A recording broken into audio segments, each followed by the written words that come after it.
मंत्री तहरीक-ए-इंसाफ इमरान खान के Al-Qadir trust case में गिरफ्तारी के बाद जो मुल्की सियासत में पैदा होने वाली कशीदगी है, इसने मुश्किलात की शिकार मईशत को शदीद मुतासर किया है। 2 रोज़ से हम क्या देख रहे हैं, उनकी गिरफ्तारी के बाद से हम क्या देख रहे हैं? पाकिस्तान स्टॉक एक्सचेंज हो, वहाँ पर 455 पॉइंट्स की बड़ी कमी आई और फिर ये रुझान गुज़श्ता रोज़ भी नजर आया जब 100 इंडेक्स 173 पॉइंट्स की कमी के साथ 41,200 पॉइंट्स पर आकर आज कुछ बेहतर परफॉर्म कर रही है हमारी स्टॉक मार्केट। लेकिन डॉलर की कीमत तारीख की बुलंद तरीन सदा 290 रुपये 22 पैसे तक पहुंच गई। सोने की फी तोला कीमत में भी रिकॉर्ड देखा गया, 2,40,000 रुपये हो चुकी है। मईशत की ये परेशान कुन सूरत इस पर बात करेंगे।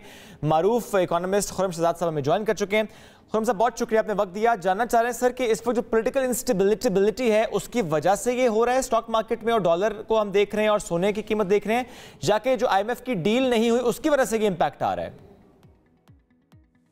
देखिए, अस्सलाम वालेकुम। पहली बात यह है कि आपका पॉइंट, ये जो पॉलिटिकल इंस्टेबिलिटी है यही ऑफ कोर्स एक बड़ा ड्राइवर है। इस तरह के ऐसे जब कीमतें ऊपर जाती हैं उनका, मिसाल के तौर पे जब भी बहुत ज़्यादा किसी भी इकॉनमी में रिस्क बढ़ता है या पॉलिटिकल इंस्टेबिलिटी के थ्रू कोई ऐसी एक्सपेक्टेशंस होती हैं कि जी अब हो सकता है आगे अनसर्टन सूरत हाल हो, गैर यकीनी जो है वो ज़्यादा बढ़ जाए, गैर यकीनी की सूरत हाल ज़्यादा बढ़ जाए, तो डेफिनेटली उसमें 2 चीज़ें बढ़ती हैं।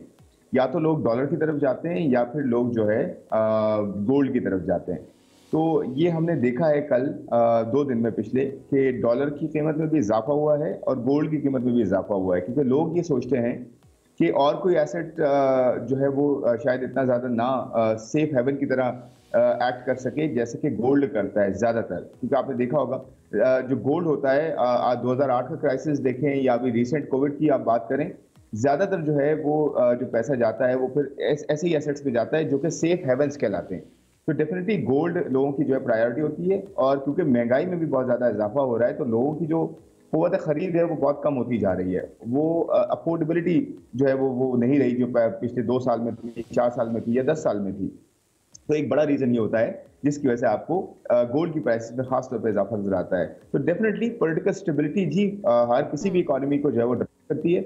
जब तक पॉलिटिकल स्टेबिलिटी नहीं होगी तो आपको इस तरह की जो है वो अनसर्टन हाल मार्केट्स में भी नजर आएगी। तो स्टॉक मार्केट में भी आपने देखा है कि इन्वेस्टर जो है वहाँ पे उन्होंने सेलिंग की पिछले 2 दिन में। आज थोड़ी सी स्टेबिलिटी है, बट जैसे जैसे सूरत क्लियर होगी फिर आप देखेंगे कि थोड़ी स्टेबिलिटी मार्केट्स में भी नजर आएगी।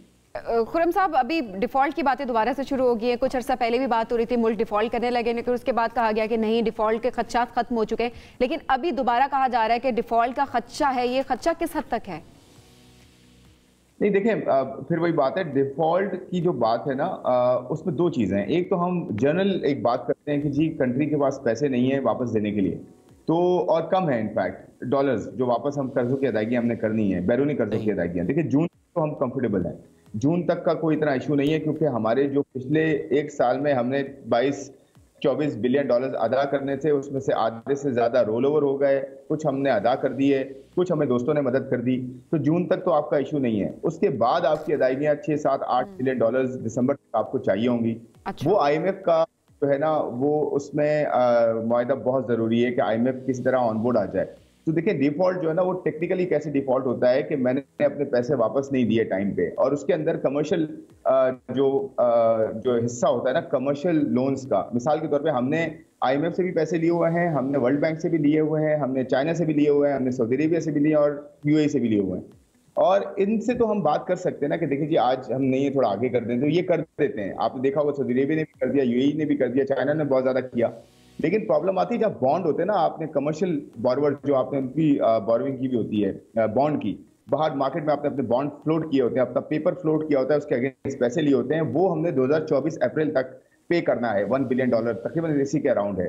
वो 24 तक का उस वक्त तक हमें इसके बीच में बहुत अपने इलेक्शंस भी करने हैं।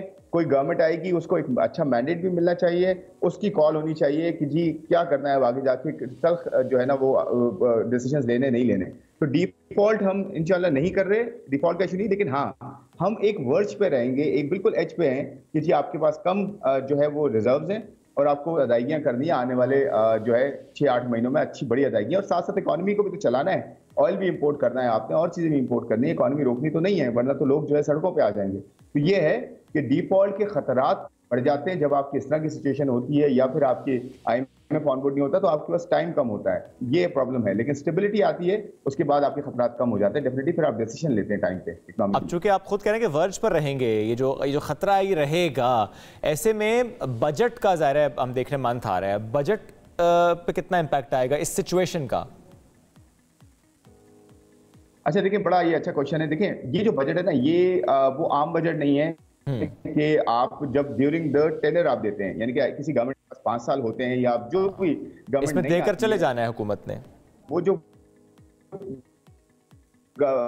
बजट देती है इलेक्शन बजट है उसकी नौयत डिफरेंट होती है। उसमें होता ही है ज्यादातर जी मेरी आवाज आ रही है? जी जी खुर्रम साहब आवाज आ रही है।